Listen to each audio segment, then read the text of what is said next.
Thank you for staying with us. The Kaduna State House of Assembly ad hoc committee have probed the financial dealings of former Governor of Kaduna State, Nasir El-Rufai, during his 8 years of administration. In the report submitted to the House by the chairman of the ad hoc committee, Danjuma, it said that there was evidence of several cases of corruption in the running of the affairs of the government, ministries, departments, and agencies in Kaduna State from the 29th of May 2015 to the 29th of May 2023. It recommends that El-Rufai be referred to anti-corruption agencies for a thorough investigation and necessary prosecution for plunging the state into unjustified and fraudulent domestic and foreign debt, diversion of funds, and money laundering contrary to all extant laws and regulations. We'll have in our Abuja studio member representing Jaba constituency, Kaduna State House of Assembly, Chairman, House Committee on Information, NGOs and Development Partners, Honorable Henry Marah. Good morning. Thank you for joining us. Thank you. Good morning. Right. Now, reacting to this investigation by the State House of Assembly, the former governor, rather, has said that this is politically motivated hatchet job. Let's get your reaction to what he said and what you make of also this investigation by the State House of Assembly.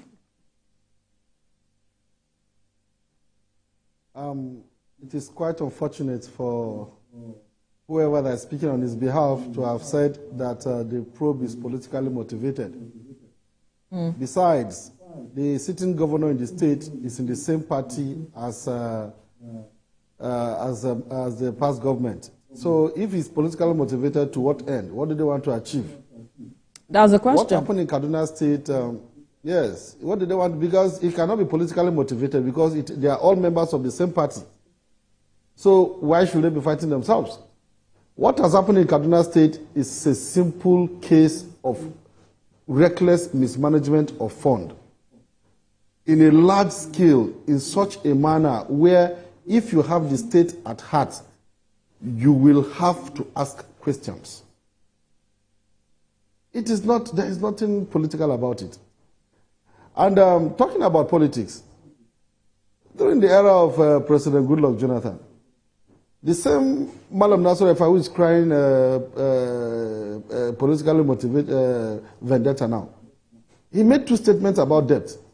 The first one, he said, if you want to conquer and enslave a people or a nation, one, it is by the sword. The other one, it is by debt. He equally said that in US and Europe, that governments are working to reduce debt. But the Jonathan government is borrowing the future of our nation. Now, after making all those statements, beautiful statements, they chased the Jonathan government away. He came on board as governor of Kaduna State. And then what 12 governors could not do over a period of 40 years, he alone did it in his 8-year rule. He borrowed $758 million US from foreign banks. What else? He has contradicted himself. So men of integrity stand by their word. So the borrowing is not our problem, actually, because people borrow for growth, they borrow for development.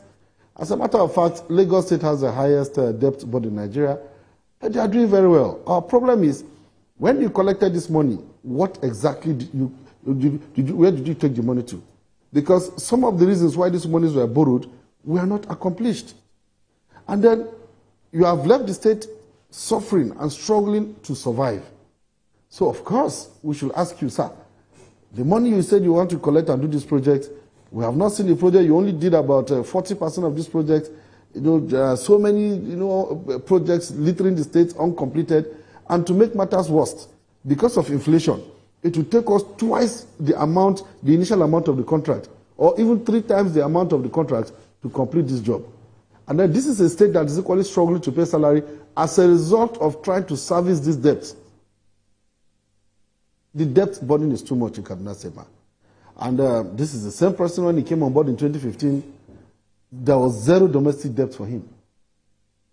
And then through the TSA, he was able to mop up 34 billion naira to take off and start running his government with. Then when he was leaving, he left a domestic debt of 98 billion naira. And then with this debt, he still left over 40,000 pensioners without paying them. Because during his time, he sacked over 28,000. With a debt burden of 23 billion naira to clear the backlog of pensioners in Kaduna State. As I'm talking to you now, the pensioners he sacked in 2017, this current administration is struggling and battling to pay off that debt, to try to pay. So we're talking of 7 years ago. By the time they finish 2017, maybe it will come to 2018, 2019, and then somebody that left the state in that kind of situation. Come on, what are we talking about? Political witch hunt. When you come to Kaduna State, citizens are frustrated. Citizens are depressed. They sold all the lands in Kaduna State. Every land of value in Kaduna town, they sold it. By the time they finished selling it, they revoked people's land. If they don't like your face, or you are an enemy to their government, or they feel you are not a friend to them, they revoke your land and sold it and left with all this debt. So everybody is so frustrated, and then you keep asking questions. What did we achieve with all this money? Now, Honorable Marah, sorry to let me say this before we go on. Right, some of the I want things to just add something before we go.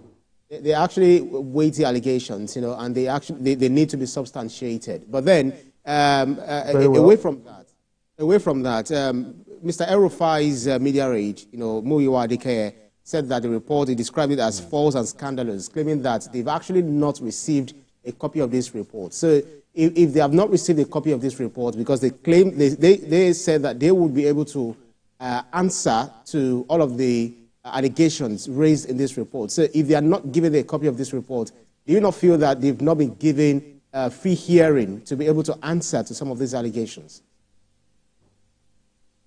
Well, I think the day he made that statement was the day the report was submitted on the floor of the House.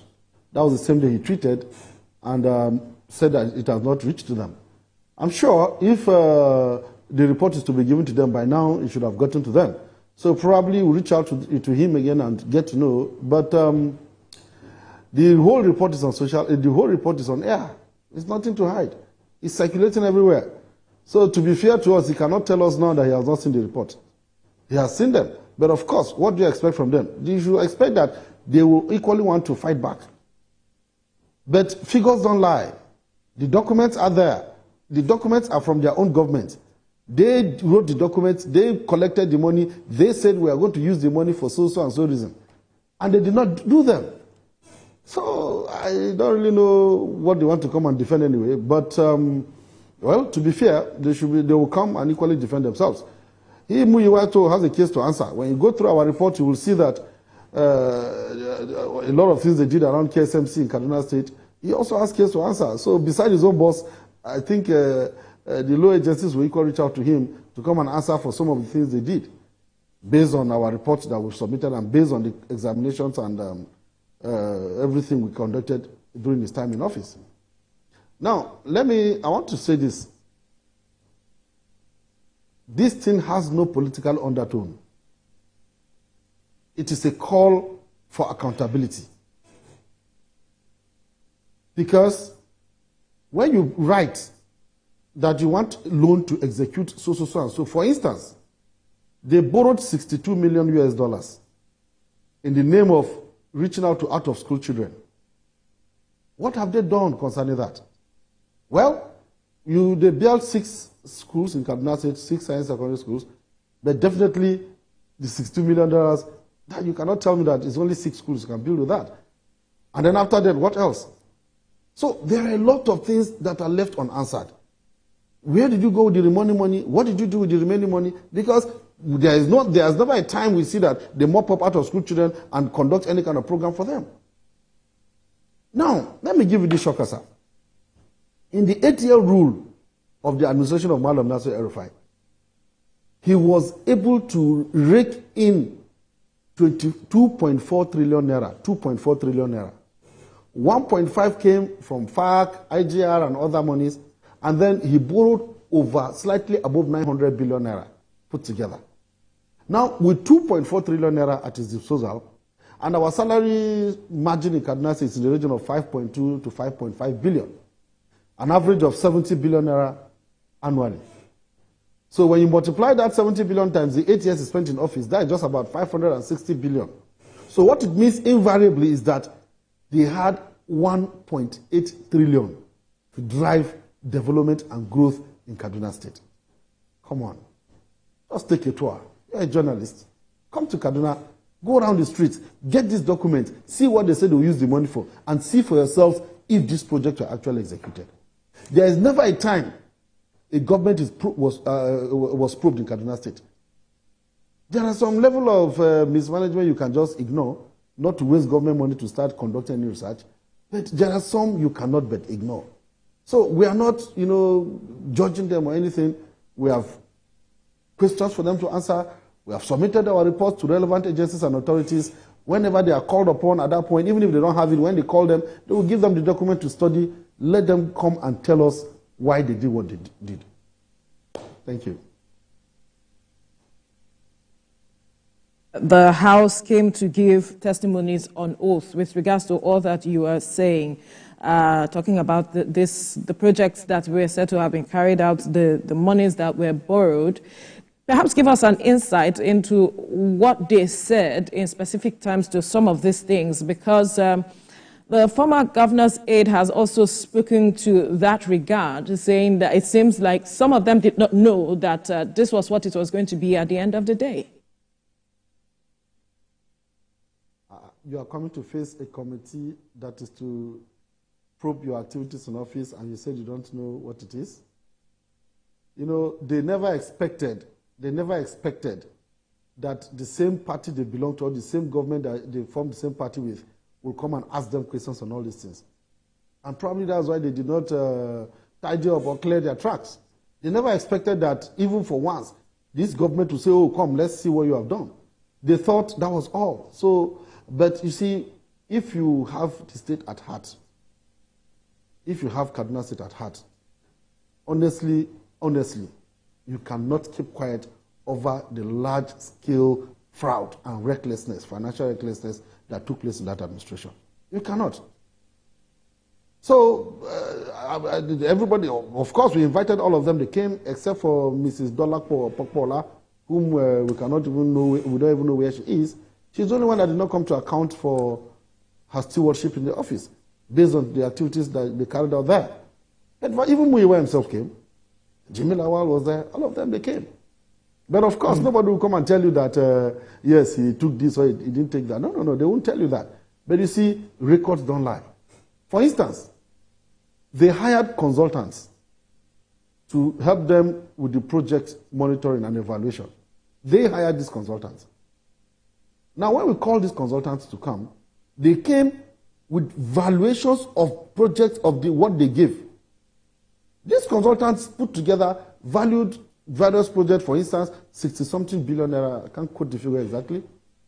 But these contractors were paid over 180 billion naira in excess. These are project managers.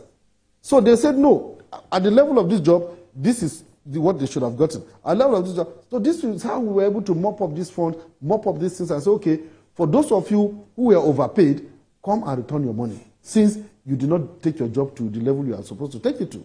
Because they're no longer on site. All of them have moved. So, honestly, nobody has the energy, nobody has the time to come and try to, which one to what gain. No, they are not coming back to become governor. El-Rufai is not coming to Kaduna State to contest governor or anything. So can you hear me? On what ground? Yes, I can hear you. You mentioned something just now, and I just wanted to follow up on that, the contractors, whoever it is that you mentioned, that we're giving some monies and we're overpaid, that you reached an agreement with them saying that they should return some of these monies that they were overpaid. Are they willing to do that? Very well. Now, in our report, after we had met with the contractors, they gave us their own, of course, and then we equally called the consultants. These consultants were recruited by them. We We did not, this present government did not recruit them. They recruited the consultant, and them, as a matter of fact, they didn't even pay them. They are still owing over 600 million naira in debt. Now, when you go through our report, you will see all the companies that executed projects under that administration. You will see their financial liabilities and the monies they are supposed to refund to the coffers of Kaduna State government. And that should be around, the total money they are supposed to refund is around 64 or 66 billion or thereabout. There were excess payments made to them from our own report. So what I'm trying to tell you is that nobody will come and tell you that, yes, he did this, or they will never tell you. But when you check the books, you will see it out. And then, to be fair to them, of course, we don't have the right to power to prosecute them, but there are relevant agencies that will further scrutinize them and scrutinize these documents. Whoever that is not found wanting, of course, should go. But I can bet you that these things are documented. These things are not done to hurt anybody. All we want is, we want our monies returned to us so that we can be able to complete some of these projects. Because as it stands, except, I don't know, in fact, I don't even know what will happen, but as it stands today in Kaduna State, these projects, there is nothing the state government can do about them in the next 20 years. Interesting development. And we should even thank our staff, because there is partial removal of subsidy. So we have a little funds extra. If not for that partial removal of subsidy, even to pay salary in Kaduna State, we cannot even afford to pay. And that is how bad the situation is. Because of the debt we have to be servicing and paying. Honorable Marah, if you can hear me. Back so that we can move forward. Right, if you can hear me. Yes, one interesting thing is, yes, I can hear you. The Economic and Financial Crimes Commission and the ICPC have actually said they've not received any petition in order to prosecute this or to weigh into this matter. So if the ICPC and the EFCC, the agencies that are empowered to look into this case, have not received petitions to look into this, and also the media raid to former Governor El-Rufai said they've not been given, opportunity for fair hearing. So does this not amount to a media trial? Because if those two are not part of it, so what exactly would you say we're doing? Is it not media trial or a wild goose chase? Well, of course, like Ibrahim Magu will always say, corruption will fight back. Definitely, you don't expect them. They will say whatever they want to say. Of course, whenever a report of this nature, whenever an investigation of this nature is concluded, you have to make your findings public. You have to tell the people of the state, okay, this is what we have found out. There's nothing like media trial about it. I am the spokesman of the House. I have a responsibility to throw light on the activities of the House, to tell people what has been done. That is why I'm here. I'm not here. But has the report been passed to the EFCC and ICPC? That's the question. Well, to be honest, on Wednesday, that was when the report was read on the floor of the House on Wednesday. And then, of course, by Thursday, they should be preparing these documents for submission. And Kaduna State government, we don't work on Friday. So if they have not gotten the report by that Thursday, hopefully by today, they should get it. Because, of course, they gave the governor a copy of the report, and then they are equally to be served copies of this report for further investigation. So if they have not gotten it by that Thursday, hopefully by today, or within this week, it will definitely reach them. Because that is why the report is there in the first place. All right. Now, the other question that some persons are asking, as it is that what if after all of this, the former governor is found innocent? What happens? Because there are those who are actually supporting him right now, saying that when he came into office, he met a dysfunctional Kaduna State as it is, and he had to do a whole lot to ensure that the state is what it is at this point. What happens if he's found not guilty? You see, there are differences in opinion. Every government that comes thinks differently of what it thinks to grow it. So that you come with your own opinion does not rubbish the opinion of others. Of course, he came with an opinion and his own style. But at the end of the day, when he left the office, where did the opinion and where did the style bring us to? Government activities, government cannot function properly in Kaduna State today because of lack of funds. So after the whole revolution. Of course, as time changes, things changes. There must be upgrade. The kind of cars we used to drive 10 years ago, they're no longer in fashion today. So that you came at a time when there are innovations, there are technology, there are social media and all that, does not make those who came before you not good enough or whatever it is.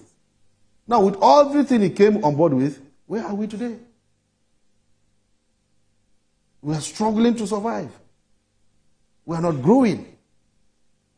Policies that drives growth and development, when you take Lagos State, for instance, you see Lagos State, from one administration to the other, there is growth. But by the time when you are done with your office, you left your state in so much debt that they cannot survive, and you are talking of you revamp. What did you do? You didn't do anything. It's a government that sacked virtually all the teachers in Kaduna State. You go to some primary school and see just one teacher in that school. Is that the kind of reform they are talking about? When you listen to the governor, our present governor, in April, they awarded 6 general hospitals to renovate them and equip them. In the last 25 years, no single renovation work happened there. So what reform did he carry out there? Well, no ANSI hospitals? So if you tell me these are just well-packaged lies to deceive the media so that they can have opportunity to do what they want to do. If these allegations... These reforms he's claiming. Yeah. Yes, I'm speaking within the context of our report.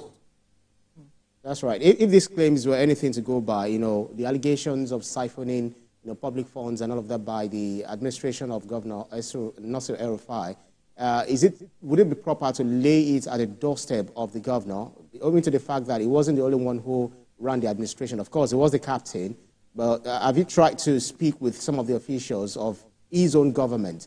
And that's one. And the second one is Governor Nasir El-Rufai was in the media lately.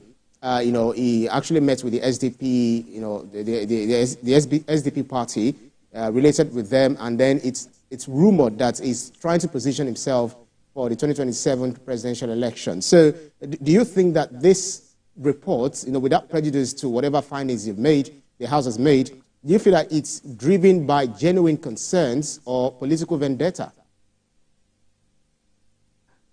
Well, as for his political life, in 2015, when he came on board, Malam Nasir El-Rufai had the differences between his result with that of the PDP candidate was close to 500,000 differences in votes. By 2019, when he was running for second term, his popularity dipped. I cannot quote the exact figure, but it was just around 50,000. By 2023, when he was bringing his successor, now all the challenges they had there was not because of the successor, because his successor, that is the current governor, performed extremely well as a senator. It is evident because some of the awards he got as the best, he sponsored the most bills that was assented to by the president and all that. I don't want to go into that. But by the time they were running in 2023, the difference between the APC and the PDP in Kaduna State was reduced to just about 10,000. Now, somebody with a declining political profile, who is going to vote for him as president? Of course, in politics, you will have supporters. There are people that benefited from his administration. There are people that also partake in feasting on our money. Of course, those ones will support him because they know that when he wins, they will go and continue what they are doing. And of course, somebody with that kind of declining political profile, where is he going to? But the state does not make a president. We are not interested in his political life. We are not interested in his political career. We have seen people who came out of prison to win elections. We are not interested in his political life. All our interest is that these are our monies. Of course, it is his government we proved, and we invited everybody in that government that has to do with a contract or a signing here and there to come and give account of their stewardship. We did invite them. So all we are pleading is that give us our money. If he can become president of no, it's only God who decides who is the leader. But all we are interested in now is give us our money so that we can make progress in the state. So this probe is about he and his cabinet. But are you confident that he would submit himself for perhaps interrogation and be accountable at the end of the day to the state government as you're asking?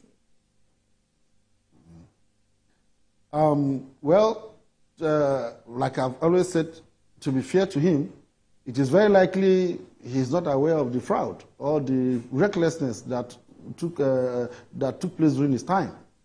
As a matter of fact, in this administration, like the last administration of President Buhari, of course, they have been inviting 1 or 2 persons to come and answer questions over their roles in the office. Nobody has invited him. It's possible he doesn't know. But you see, maybe with this report, his eyes will open. And then anybody, he will call them and say, look, if this money they are talking about, go and give them. For instance, the Accountant General of the state during his time and the Commissioner for Finance, they pulled out 30 billion naira from the state internal generated revenue account. They pulled out another 4.9 billion naira in tranches to that tune. It's there. It is an audited report. You will see it. Because we did not conduct the investigation on our own. We invited professionals, registered professionals to come and help us look at the books. Audited, and then we saw how they made this withdrawal without tying any project to it. But how is it then possible that he's not aware of what is going on under his nose? Yeah, that's why I say it's possible he's not aware. Maybe by the time they call them for further questioning, you know, there are people who are trained to conduct these things proper. Maybe when they face EFCC or ICPC, and then maybe we'll know who gave them the instruction to pull these monies or where they took the money to. As I talk to you, as I'm talking to you now, before we presented our report on the floor of the House, most of these people had left Nigeria. They are not in Nigeria. Some of them are in the UK, some of them are in Egypt, some of them are at large. Now, if you don't have anything to fear, why are you running away? Is the State Assembly willing to go to bring them to account then? We don't have the power to prosecute. We have done what we can do based on the ambit of the law. We have finished our report. We have given it to the executive governor. It is up to him to either set up a judicial panel of inquiry, and then we're equally going to present our report to the EFCC and the ICPC. It's now up to them, for the interest of people of Kaduna State, to take it up from there. And then we have civil society organizations who can also mount pressure because they demand for accountability, who can also mount pressure on the government. Now, there are some revelations we made. People are not taking it serious. The last $350 million US dollars that he requested for, the 8th Assembly in the National Assembly, they rejected that loan bid. Because as far as they are concerned, the loan is scandalous, the loan is going to indebt us, the loan is going to hurt us in the future. They rejected that loan bid. Now, he did everything he could do politically to stop 2 of them from returning to the Senate. By 2019, when he came on board as the governor, this thing I'm telling you, there are facts and there are records. I can show you, give it to you to see. It's not something you begin to say whether it is. It is in the record of the World Bank. Now, in June 2019, the administration of Nasir El-Rufai drew down $179 million US dollars as the first tranche of the transaction on that money. Now, the approval was sent to the Senate in June 2020, after COVID, by President Muhammadu Buhari. Now, you could see that even before approval came, he has started drawing down that money. Come on. How do you describe that? I'm so surprised that an organization like World Bank will condescend so low into going into that kind of transaction, to give out money even before approval comes in. According to your own reports, according to the House reports, you know, it stated, quoted by, it revealed that, the report actually revealed that the former Accountant General, in person of Shiza Nasada, and an ex-Commissioner for Finance of the state, Bashir Saidi, provided the details of how the $350 million World Bank loan secured by the El-Rufai government was appropriated. They said that the purpose of collecting the loan could have changed due to the delay in accessing same. Hence, most of the things to be utilized by the loan have been executed. So how do you respond to that? Well, they drew down that loan from June 2020. By December 2021, they have collected the money complete. Now, when you say the purpose you wanted to collect the loan because the delay has changed, then why did you go for the loan? Must you take it? If, for instance, you have succeeded in executing what you wanted to execute with that loan, then why did you go for it? My brother, come to Kaduna State. Tell your people in Kaduna to let us take them to see these projects as they are. abandoned. You will see the road that was named after him, that is the former Rubber Road. They have not even done 50% of that road. A lot of projects like that are lying down in the state. When you go to Zaria today, because of they have not completed some, and then they collected all the money 100%. And that is not all the monies they collected. There is a $150 million US they equally collected to revamp agriculture in Kaduna State. One agricultural processing, whatever they were doing. Come to Kaduna State and tell me go and show me where they invested $150 million US. So these guys, they were so good in packaging, they are so smart, they know the way to convince the press, they know the way to convince everybody, and besides, they were running a government that is opaque. Because they have intimidated everybody out of that government. So it was just a very few people. You need to expatiate on that statement. How do you mean? Yes. How do you mean? Yes. It is obvious. It is a fact in Kaduna State that when you are opposing his government, your house will come down. Yes. He has demolished 1, 2, 3, 4, 5 like that. And then it is also a fact that when you oppose his government, they will revoke your property. What's the evidence to back this statement? Of course, you have Google it. How many houses has it demolished? It demolished Hunkui's house. Does it necessarily mean that it's because they are an opposition, that is why their house has been pulled down, or that they are opposing whatever the government is doing? Okay. Now, the former Northwest the chairman of APC, his house that he demolished in Kaduna. What was that? And then Suleiman Hunkui was a sitting senator, he demolished his property. It is there. I don't want to talk about so many. So a lot of people were intimidated. So they were just praying for him to go. And then he had that opportunity, he sat down, and then they planned whatever, they planned whatever they were doing and executed it and left. And by the time they left office. Issue, Honorable Marah, right now you have mentioned a number of projects that are abandoned. Is this current administration also going to abandon these projects, or what is it going to do with them? You borrowed money to execute a project, and then you do not finish the project, and the money and then it's not as if it is money generated. It's not as if it's FAC allocation or IJR. You borrowed into the future of the state. You squandered the money, or diverted the money to other use. I'm asking you what this current administration is going to do with these projects. Is it going to abandon them as well? This is an administration that cannot even pay salary. An administration that is struggling to even run government in the state. That is why we are conducting this probe, so that they will return the remaining money for the project and we complete it. And unfortunately for us, with the inflation rate in Nigeria today, because some of these projects were awarded 3-4 years ago, with inflation now, the value of this project would have doubled or tripled. For crying out loud, a state that is strong, that is in fact, as a matter of fact, I see the governor's hand in this thing as trying to wash his hand off these things. Because there is no way we can get this project done, except if our monies are returned. Right. If they don't return this money, we cannot, how can we get them done? How? Yeah, based on some of the things that you've said. To be fair to the state, how?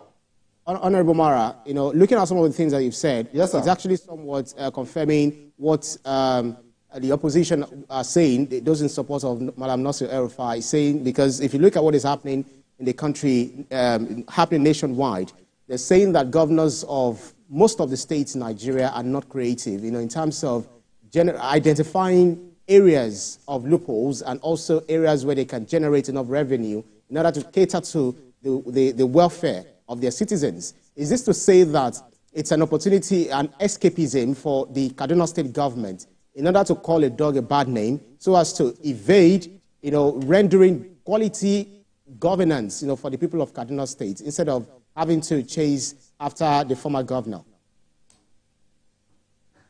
Well, I'm not holding brief for the state government because I'm not the spokesman to the executive.